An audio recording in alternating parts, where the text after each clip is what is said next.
होना चाहिए। और मेरा यही कहना है कि 7 सिफारिशें। Please speak. Your speech will go on record. सभापति महोदय, Nothing is going on record. No, please. Dr. Thank you, Deputy Chairman, sir. On behalf of my party, Patali Makkal Katchi PMK, I rise to support this bill. Sir, in India, till about 100 years ago, women weren't allowed to go out of the houses. Till about 75 years ago, women weren't allowed to vote. Till about 50 years ago, women weren't allowed to go to colleges. Till about 25 years ago, women weren't allowed to go to work. Today, it has all changed. Women are being empowered, but at a very, very slow pace and in very few numbers. Sir, down 25 years, I'd like to see a situation in India where women are so empowered that men will try to bring in a similar bill in Parliament for themselves in this August House. Sir, after the 73rd and the 74th constitutional amendment brought in 1992 and 93, we had the first local body elections in 96.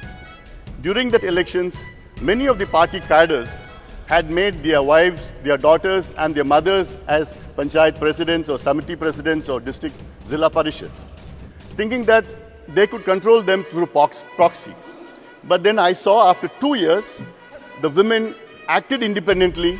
By the end of their tenure, they did wonderfully well in their positions they held, and some of them got re-elected again and went on to become MLAs and MPs and ministers.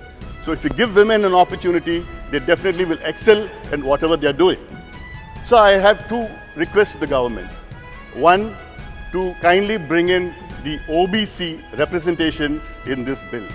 Either today or at least during the winter session, bring in an amendment so that OBC women are equally represented, because they comprise 60% of Indians' population, and without the empowerment of OBC women, India can't develop. Second, sir, we have 3 pillars of democracy: the legislature, the executive and the judiciary. We have fulfilled the demand of the legislature because we have a reservation for women in the local bodies, and today we're bringing in for MLAs and MPs. I kindly request the government to bring in reservation for women in the executive as well as the judiciary also. After 75 years post-independence, we still haven't had a woman Chief Justice of India. And there are very few women judges in the High Court and the Supreme Court.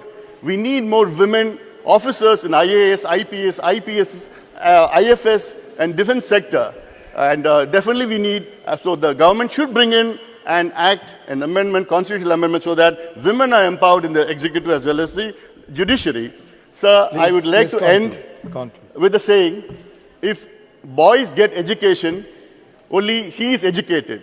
But if girls get education, the entire family gets educated.